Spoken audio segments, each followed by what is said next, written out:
कल्याण डोंबिवली महानगरपालिकेच्या भोंगळ कारभारामुळे sunrise Galaxy इमारतीतील रहिवाशांना मोठ्या समस्यांना तोंड द्यावे लागले आहे।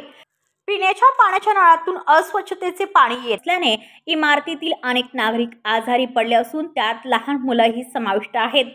कल्याणमध्ये सनराइज गॅलेक्सी इमारत जी कल्याण डोंबिवली महानगरपालिकेच्या मुख्यालयाच्या अगदी जवळ असलेली एक इमारत आहे, जिथे 60 ते 70 कुटुंबे राहत आहेत। गेल्या 8 दिवसांपूर्वी या इमारतीची पाणीपुरवठा करणारी पाण्याची लाईन फुटल्यामुळे इमारतीतील पिण्याच्या पाण्याच्या नळातून अस्वच्छतेचे पाणी येत आहे। या पाण्यामुळे रहिवाशांमध्ये विविध आजार पसरले आहेत।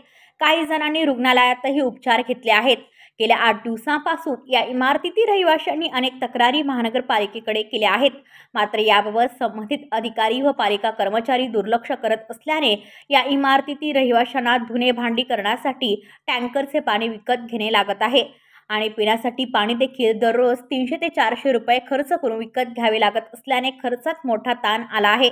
याचं कारण म्हणजे रुग्णालयाचा खर्च आणि पाणी विकत घेण्याचा खर्च वाढला आहे। यामुळे मध्यमवर्गीय या कुटुंबियांना मोठा आर्थिक फटका बसत आहे। यामुळे हे स्थानिक रहिवाशांनी पालिका कर घेते, पाण्याचे बिल प्रत्येक महिन्यात घेते, मग योग्य सेवा का दिली जात नाही असा प्रश्न उपस्थित करत पालिकेच्या या भोंगळ कारभारामुळे नागरिक संतप्त होत पालिकेने त्वरित समस्या न सोडवली तर उग्र आंदोलन करण्याचा इशारा दिला आहे। मेरा नाम राधा अरविंद सिंह है। हम लोग सनराइज गैलेक्सी बी विंग में रहते हैं और आज 6 दिन से हमारे यहाँ जो पानी आ रहा है, वॉशरूम का पानी आ रहा है और धीरे करके आपको पानी भी नहीं है हमारी बिल्डिंग में और 6 दिन से परेशान हो रहे। कोई म्यूनसिपैलिटी वाला आता नहीं, ध्यान नहीं देता इस चीज पे। हम लोग बहुत परेशान, आधे से ज्यादा लोग एडमिट है और आधे से ज्यादा लोगों को घर में तकलीफ है पेट में। पानी का परेशानी कब खत्म होगा पता नहीं है। हम लोग ने 2 बार शिकायत की थी, लेटर भी हमारे पास रेडी है, मगर फिर भी लोग आए नहीं है अभी तक देखने के लिए। बोलते साफ है।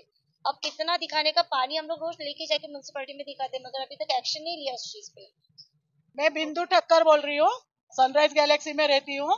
हमारा ये बिल्डिंग में कम से कम 65 जन रह रहे हैं, छोटे बच्चे और बड़े सब मिलके, लेकिन हमको एक बूंद पानी मिल नहीं रहा है और संडास का पानी सब पिया तो सब बीमार पड़ गए, एडमिट हो गए, मरने की पाली आ गई है। कुछ तो भी उसका सोल्यूशन निकालो। कितनी बार कंप्लेंट किया, 2-4 बार पानी का बोतल भी देख के आया है उधर। कुछ तुम लोग डिसीजन लेते नहीं हो। हम कहाँ से लाने का पैसा? रोज का एक घर में 500-500 रुपए का पीने का पानी आ रहा है। हमारा इतना कैपेसिटी होना मांगता है ना, रोज का इतना महंगा पानी लाके खाने को पीने को। तुम लोग क्या हमारे पास क्या नल पट्टी लेते नहीं क्या पानी का? सब बाजू से हमको मारते हैं ना आप लोग। पानी का जरा पानी का पैसा नहीं, पानी का नल काट देंगे। लाइट का बिल नहीं भरेगा तो लाइट काट देंगे। ये क्या बात हुई? हम क्या पागल है क्या? तुम जैसे नचाएंगे हम नाचते रहेंगे और जिंदा नहीं रहने देने का हमको। कुछ जल्दी एक्शन करो इसमें। हमारे बच्चे सब बीमार है घर में। 65 साल की हूँ, इतनी अकेली रहती हूँ। मेरा कौन है घर में? कोई नहीं है काम करने वाला, मैं अकेली करने वाली हूँ। लेकिन मैं बीमार पड़ी हूँ अभी। मैं कमाने वाला भी नहीं है कोई भी। इतना बीपी का बीमारी है मेरे को, इतना बीपी है, फिर भी मैं काम कर रही हूँ। फिर भी अब ये बीमार पड़ रही हूँ मैं, कैसे कौन करेगा मेरा ध्यान? कुछ हो जाएगा तो मेरे जान को धोखा है। तो ये मेरे को भर के देंगे मेरी जान? नहीं देंगे ना। रास्ते का काम भी ये मेरे को ये पानी की दिक्कत है। हमारे रोड देखो, रोड बना रहे नहीं है। रोड कितने दिन से पड़ा है? 5 से 10 साल से वो पड़ा है।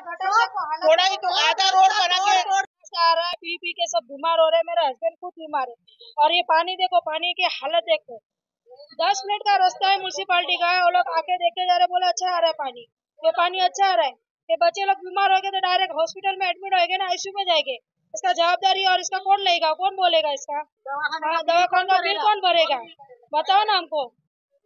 माझं नाव नैना आडके। आम्ही या सनराइज गॅलेक्सी मध्ये आम्ही 60-65 कुटुंब राहतोय। तर म्युन्सिपालिटीचं ऑफिस इतकं जवळ आहे। आम्ही 8 दिवसापासून कंप्लेंट करतोय, ते लोक येतात, नुसते बोलतात काही नाही, बरोबर आहे पाणी, आणि निघून जातात। इतक्या जवळच्या जवळ ते काम करू शकत नाही। अख्ख्या कल्याणमध्ये कसे काम करणारे म्युन्सिपालिटीचे लोक? आणि या बिल्डिंगमध्ये सगळेजण आजारी आहे। प्रत्येकाची परिस्थिती एवढी नाहीये का ऍडमिट केलं ते दवाखान्याचे बिल भरा का काही, प्रत्येकाला प्रॉब्लेम आहे। तर रोजचं 300-400 रुपयाचं पाणी प्यायचं लागतंय आम्हाला। त्याच्यामुळे काय करायचं ते लवकरात लवकर म्युन्सिपालिटीने या बिल्डिंगचा विचार करावा आणि आमची मागणी पूर्ण करावी। ब्युरो रिपोर्ट कल्याण, आपले वृत्तप्रहार।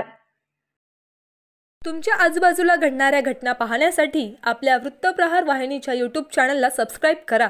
तसेच नव्या व्हिडिओची नोटिफिकेशन मिळवण्यासाठी बाजूला असलेल्या बेल आयकॉनवरती क्लिक करा. प्रत्येक बातमीला लाईक करा आणि शेअर करा.